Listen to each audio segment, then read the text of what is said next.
వాణిజ్యపరంగా ఇటీవల కాలంలో ప్రత్తి కంటే కూడాను మిరప సాగు విస్తీర్ణం ఎక్కువగా గణనీయంగా పెరుగుతూ వస్తుంది. ఈ మిరప పంట పండించుకోవాలి అంటే ఎలాంటి సాగు విధానాన్ని అనుసరించాలి? నారుని ఏ విధంగా పెంచుకోవాలి? ప్రధాన పొలంలో ఎటువంటి యాజమాన్య పద్ధతులు ఆచరిస్తే మంచి దిగుబడులు వచ్చేదానికి అవకాశం ఉంది? ఇత్యాది అంశాల గురించి తెలియజేయడానికి జిల్లా ఉద్యాన శాఖ అధికారి శ్రీ వై గోపీచంద్ గారు మన ముందున్నారు. వారి ద్వారా తెలుసుకుందాం. సార్ నమస్కారం సార్. నమస్కారం అండి. సార్, మిరప అనేది ప్రధాన వాణిజ్య పంటగా ఇప్పుడు మనం చూస్తూ ఉన్నాం సార్. ఈ మిరప పంటలో మంచి దిగుబడి తీసుకోవాలి అంటే మొట్టమొదటగా పొలాన్ని ఏ విధంగా తయారు చేసుకోవాలి? నారుని ఏ విధంగా పెంచుకోవాలి? ప్రధాన పొలంలో నాటుకున్న తర్వాత యాజమాన్యం ఏ విధంగా చేపడితే మంచి దిగుబడి తీసుకునే దానికి అవకాశం ఉందంటారు? మిరప అనేది ముఖ్యంగా పండిస్తున్నటువంటి వాణిజ్య పంట మన ప్రకాశం జిల్లాలో గత సంవత్సరం సుమారు 34,000 హెక్టార్లలో సాగు చేయడం జరిగింది.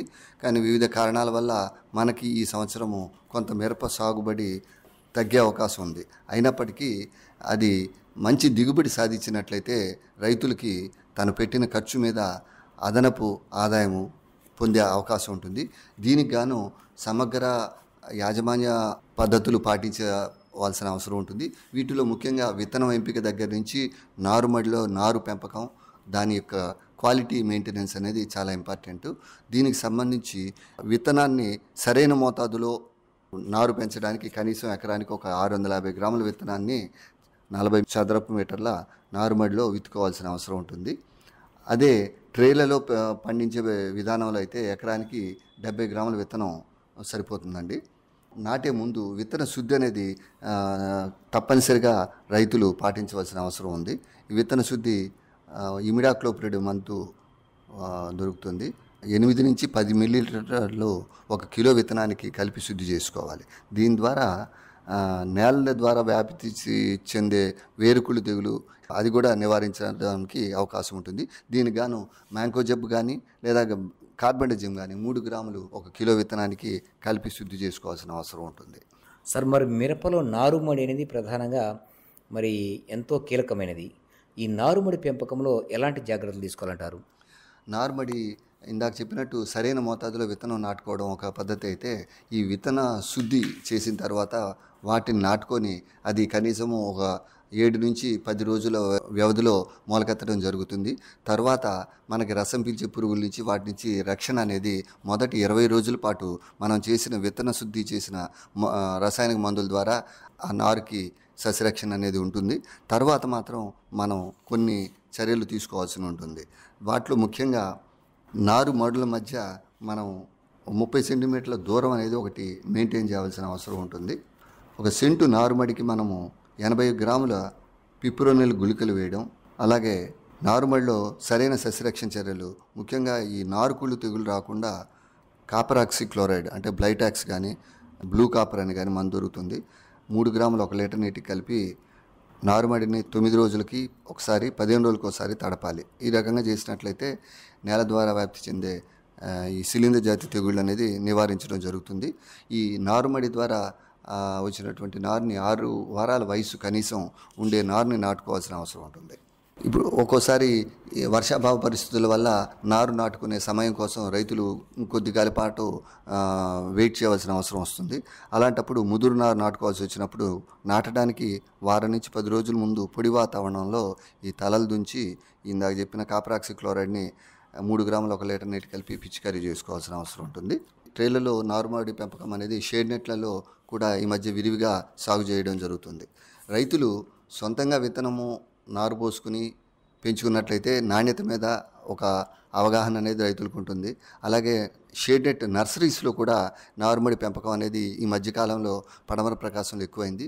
దీనికి సంబంధించి రైతులు తాను సొంతంగా తెచ్చుకున్నటువంటి మిరప విత్తనాల్ని దానికి సంబంధించిన రసీదులను కూడా భద్రపరుచుకొని ఏ నర్సరీలో పెంచినప్పటికీ ఒక నమ్మకం ఉన్న దగ్గర స్వీయ పర్యవేక్షణలో కనీసం 3-4 రోజులకు ఒకసారి వారు పెంచుతున్నటువంటి నారుని తనిఖీ చేసుకొని ఆ నారుమడిని మంచి క్వాలిటీతోటి నాటుకోవాల్సిన అవసరం ఉంటుంది.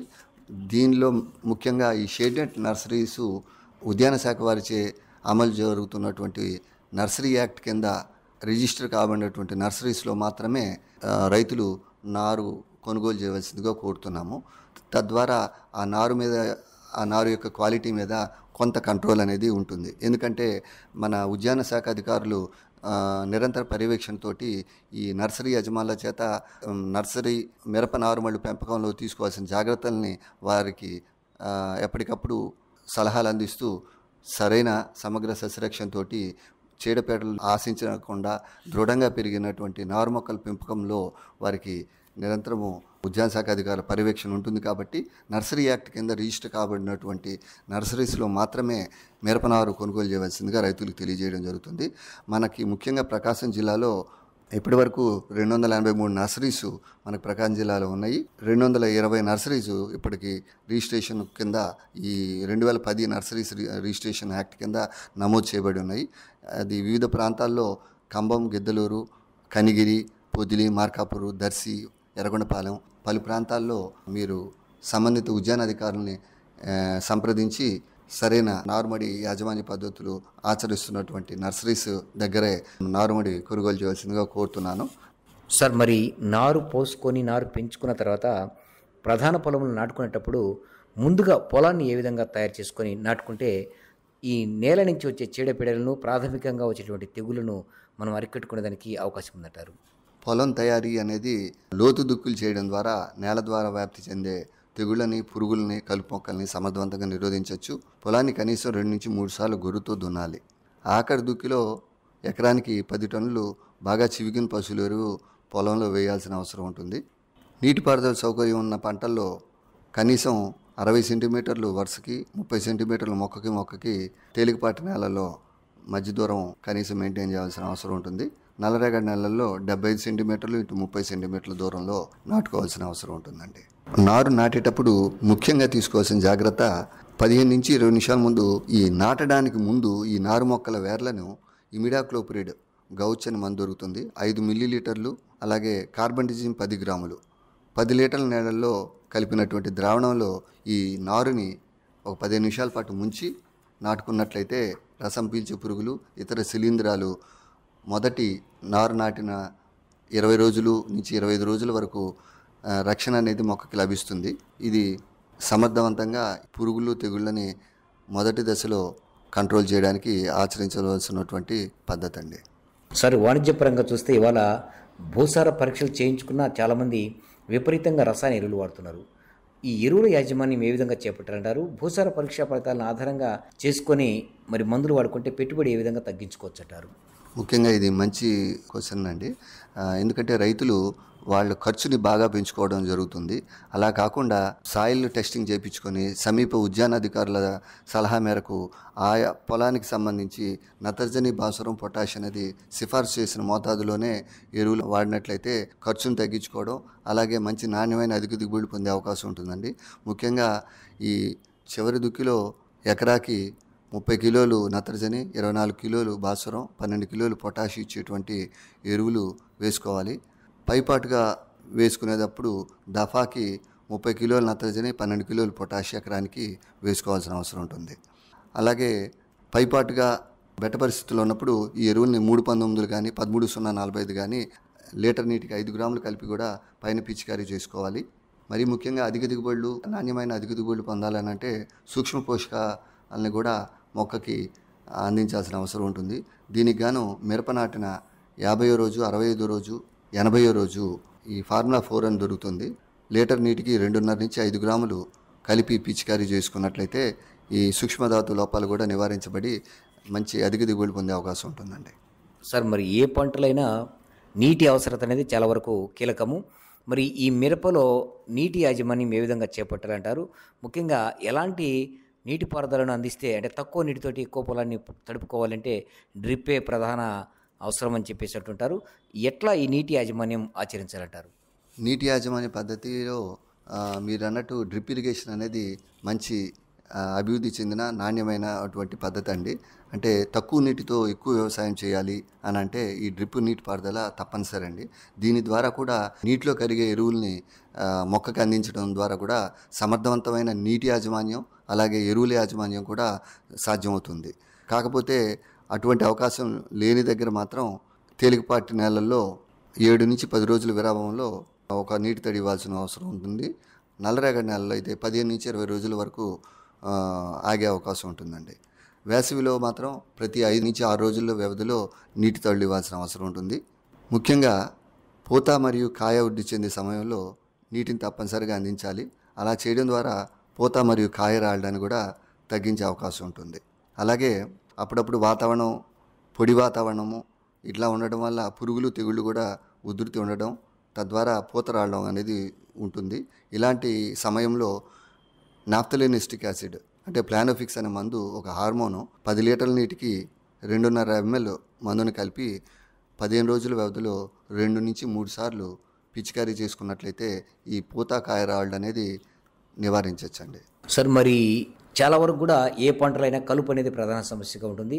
కలుపును అశ్రద్ధ చేస్తే అది మరి పెట్టిన పెట్టుబడి అంతా కూడా సత్వం తీసేసుకొని ప్రధాన పంటను గిడసబారి పెట్టేట్టు చేస్తుంది. ఈ కలుపు తీతల్లో ఎలాంటి జాగ్రత్తలు తీసుకోవాలంటారు? ముఖ్యంగా అంతర కృషి ఏ విధంగా చేస్తే ప్రధాన పంటకు లాభించే అవకాశం ఉందంటారు? అవునండి. అంటే ఈ అంతర కృషి మీద పెట్టేటువంటి ఖర్చు మనం తగ్గించుకోవాలి. కానీ కలుపు అనేది సాధ్యమైనంత వరకు నివారించబడినట్లయితే మనం పెట్టిన ఖర్చు అంతా మొక్క పెరుగుదలకి, మన దిగుబడి రావడానికి అవకాశం ఉంటుంది. దానికి గాను ఇందాక నేను చెప్పినట్టు డ్రిప్ ఇరిగేషను, ఫెర్టిగేషను, అలాగే దానికి మల్చింగ్ అనే ప్రక్రియ ఉంటుంది. అంటే వరుసల మధ్యలో ప్లాస్టిక్ మల్చింగ్ కప్పడం ద్వారా మీరు నీటి తేమని ఆవిరి కాకుండా నివారించడమే కాకుండా ఈ కలుపు సమస్యను కూడా పూర్తిగా అరికట్టే అవకాశం ఉంటుంది. తద్వారా దాని మీద ఈ కలుపు తీత మీద మనం పెట్టాల్సిన ఖర్చు కూడా తగ్గుతుంది. కాబట్టి నేను రైతులకు చేసే విజ్ఞప్తి ఏంటంటే, సమర్థవంతమైన నీటి మరి ఎరువుల యాజమాన్యం కోసం ఈ డ్రిప్ ఇరిగేషన్ పద్ధతి విత్ మల్చింగ్ కలిపి ఈ మిరప సాగు చేపట్టినట్లయితే మంచి నాణ్యమైన అధిక దిగుబడి పొందడం, అట్లాగే తక్కువ ఖర్చుతో పొందడం అనేది జరుగుతుందండి. మిరపలో తామర పురుగులు నల్లి ఎక్కువగా ఆశించి నష్టాన్ని కలిగిస్తుంది. మరి ఈ నల్లి వల్ల చాలా పంట నష్టం కూడా జరగడం చూస్తూ ఉన్నాం. ఈ మిరపలో ఎట్లాంటి తెగులు పురుగులు ఆశించేదానికి అవకాశం ఉంది? ఎట్లాంటి సస్యరక్షణ విధానాన్ని అనుసరించాలంటారు? ముఖ్యంగా మిరపలో సస్యరక్షణ అనేది చాలా ముఖ్యమైన అంశం అండి. ఎందుకంటే రైతులు విచక్షణారహితంగా పురుగు మందులు కొట్టడం, పర్యావరణానికి కీడు చేయడమే కాకుండా వాళ్ళు సాగులో అయ్యే ఖర్చును కూడా చాలా విపరీతంగా పెంచుకుంటున్నారు. దానివల్ల మిరప రైతులు కుటుంబాలు చాలా నష్టాలు పాలవడం, చాలా వ్యతలకు గురవడం జరుగుతుంది. దానికోసం ఏ పురుగు ఆశించింది, దానికి సంబంధించిన మందు ఏ సమయంలో ఎంత డోసేజ్లో కొట్టాలి అనేది సంబంధిత ఉద్యానాధికారుల పర్యవేక్షణలో వారి సలహా మేరకు చేయవలసిందిగా నేను కోరుతున్నాను. ఎందుకంటే ఎక్కువ మంది రైతులు దగ్గరలో ఉన్నటువంటి పురుగు మందులు ఎరువు షాపుల్లోకి వెళ్ళి వాళ్ళు సిఫార్సు చేసినటువంటి మందుల్ని వాడడం జరుగుతుంది. తద్వారా వారి ఖర్చును పెంచుకోవడమే కాకుండా ఆ పురుగులు తెగుళ్ళు కూడా లొంగకుండాను చాలా సమస్యల్ని గురి చేస్తున్నాయి. అందుకని నేను చెప్పేది ఏంటంటే, ముఖ్యంగా ఈ మిరపలో తామర పురుగు వల్ల పై ముడత, తెల్ల నల్లి వల్ల కింది ముడత అనేది ఎక్కువగా వస్తూ ఉంటుంది. ఈ తామర పురుగు నివారణ కింద మనం అనుకున్నాము, విత్తనం శుద్ధి చేయొచ్చు, లేదా నారుని నాటుకునే ముందు ఈ ఇమిడాక్లోపిరిడ్, కార్బనిజం మందు కలిపిన ద్రావణంలో ముంచి నాటడం. తద్వారా మనకి ఈ తామర పురుగు నుంచి మొక్కకి మొదట 25 నుంచి 30 రోజుల వరకు రక్షణ లభిస్తుంది. కానీ తరువాత మాత్రం ఈ మందులు పైపాటుగా మనం ఎస్టెమాప్రిడ్ మందు 0.2 గ్రాములు 1 లీటర్ నీటికి కలిపి, లేదా స్పైనోసాడ్ 0.25 ml 1 లీటర్ నీటికి కలిపి పిచికారీ చేసుకోవాల్సిన అవసరం ఉంటుందండి. లేదా పిప్రోనిల్ కూడా 2 ml 1 లీటర్ నీటికి. ఈ 3 మందులో ఏదో ఒక మందు స్ప్రే చేయడం. పిచికారికి మధ్యలో కనీసం వారం నుంచి 10 రోజుల వ్యవధి మెయింటైన్ చేయాల్సిందిగా కోరుతున్నాను. అట్లాగే తెల్ల నల్లి అనేది ఇది రసం పీల్చుకోవడం వల్ల ఆకులు కిందకి ముడుచుకొని పోతాయి. ఆకులు కూడా మందంగాను పెలుసుగా తయారవుతాయి. చెట్టు పెరుగుదల అనేది గెడిసిపడుతుందండి. దీని నివారణకి గంధకం 3 గ్రాములు 1 లీటర్ నీటికి, లేదా ప్రాపర్గేట్ 2 ml, లేదా స్పైరోమెఫ్సిన్ 1 ml 1 లీటర్ నీటికి కలిపి పిచికారీ చేయాలండి. అలాగే కాయ తొలుచు పురుగు కూడా ముఖ్యంగా ఈ మిరపలో చాలా నష్టాన్ని కలుగజేస్తుంది. ఈ మిరప పంటను ఆశించే కాయతొలుచు పురుగులో పొగాకు లద్దె పురుగు ఒకటి, శనగపచ్చి పురుగు, పచ్చ రబ్బర్ పురుగులు ప్రధానమైనవి. ఈ కాయలకు రంధ్రాలు చేసి కాయ లోపల పదార్థాన్ని కూడా తినేస్తాయి. ఆకులు అడుగు భాగాన్ని కూడా గుంపులుగా ఉండి హరిత పదార్థాన్ని తినడం వల్ల ఆకులు జల్లెడగా మారిపోతాయండి. వీటి నివారణకి స్పైనోసాడ్ 1 లీటర్ నీటికి 0.25 ml, లేదా ఇమామెక్టిన్ బెంజోయేట్ 1 లీటర్ నీటికి 0.4 grams, అలాగే క్లోరాంటరా నిలిప్రోలు 0.3 ml 1 లీటర్ నీటికి. ఈ 3 మందుల్లో ఏదో ఒక మందు మీరు పిచికారీ చేసుకొని ఈ కాయతొలుచే పురుగు నుంచి నివారణ చేయొచ్చు. వారం నుంచి 10 రోజుల వ్యవధిలో మందు మార్చి కొట్టవలసిన అవసరం ఉంటుందండి. మిరప పంటలో ముఖ్యంగా వచ్చే తెగుళ్ళు సెర్కోస్పర్ ఆకుమచ్చ తెగులు, అలాగే కొమ్మ ఎండు మరియు కాయకూళ్ళు తెగులు, కానోఫ్లోరా బ్లైట్, కొమ్మ ఎండు మరియు కాయకూళ్ళు తెగులు, ఇటువంటివి ఈ శిలీంధ్రాల వల్ల వచ్చేటువంటి వ్యాధులండి. ఈ నివారణకు మనం టెబుకోనజోల్ 1 ml 1 లీటర్ నీటికి, లేదా పెరాక్సిక్లోస్ట్రోబిన్ ప్లస్ మెటిరామ్ 3 గ్రాములు 1 లీటర్ నీటికి, లేదా డైఫెన్కొనజోల్ 0.5 ml 1 లీటర్ నీటికి, లేదా కాపర్ హైడ్రాక్సైడ్ మందు 2.5 గ్రాము 1 లీటర్ నీటికి, వీటిలో ఏదో ఒక మందు కలిపి వారం రోజుల వ్యవధిలో 2 నుంచి 3 స్ప్రేస్ చేసుకోవాలండి. ఇదే మందు కానోఫెరా బ్లైట్కి కానీ, కొమ్మ ఎండు మరియు కాయకూళ్ళు తెగులుకి నివారణకి ఇది చేయొచ్చు. బ్యాక్టీరియా ఆకుమచ్చ తెగులుకి 1 గ్రాము స్టెప్టోసైక్లిన్ ప్లస్ 3 గ్రాములు కాపర్ ఆక్సిక్లోరైడ్ 1 లీటర్ నీటికి కలిపి ఈ 2 మందులు కలిపి పిచికారీ చేయాల్సిన అవసరం ఉంటుందండి. కాకపోతే ఈ మందుల పిచికారీలో ముఖ్యంగా రైతులకు ఉపయోగపడేది తైవాన్ స్ప్రేయర్స్, అట్లాగే ఫార్మ్ మెకనైజేషన్ కింద మనము ఉద్యాన శాఖ తరఫున mini tractors up to 20 PTOH అనేది మనము 40% సబ్సిడీ మీద సమీప ఉద్యాన అధికారుల సంప్రదించి ట్రాక్టర్స్ మీద సుమారుగా చిన్న సన్నకారు రైతులకు, SC ST రైతులకు 1 లక్ష రూపాయల వరకు సబ్సిడీ పొందే అవకాశం ఉంటుంది. అలాగే తైవాన్ స్ప్రేయర్స్కి అయితేనేమో 10,000 వరకు సబ్సిడీ పొందే అవకాశం ఉంటుంది. కావలసినటువంటి రైతు సోదరులు, మన ఉద్యాన రైతులు సమీప ఉద్యానాధికారులని సంప్రదించి ఈ ట్రాక్టర్స్ కానీ, పవర్ టిల్లర్స్ కానీ, తైవాన్ స్ప్రేయర్స్, అలాగే ట్రాక్టర్ మౌంటెడ్ స్ప్రేయర్స్ 20 BHP కన్నా తక్కువ కానీ, లేదా 35 BHP కన్నా పైవి కానీ సబ్సిడీ మీద పొందండి. ఈ సదుపాయాన్ని వినియోగించుకొని రైతులు ఆర్థికంగా ఈ మిరప పంట సాగు ద్వారా మంచి లాభాలు ఆర్జిస్తారని కోరుకుంటున్నానండి. మిరపలో ఎటువంటి యాజమాన్య పద్ధతులు పాటిస్తే మంచి దిగుబడి తీసుకోవచ్చు, ముఖ్యంగా నీటి యాజమాన్యం, సస్యరక్షణ, ఇటువంటి విషయాల్లో ఎలాంటి మెలకువలు పాటించాలి ఇత్యాది అంశాల గురించి చక్కటి విషయాలు తెలియజేశారు. నమస్కారం సార్. నమస్కారం అండి.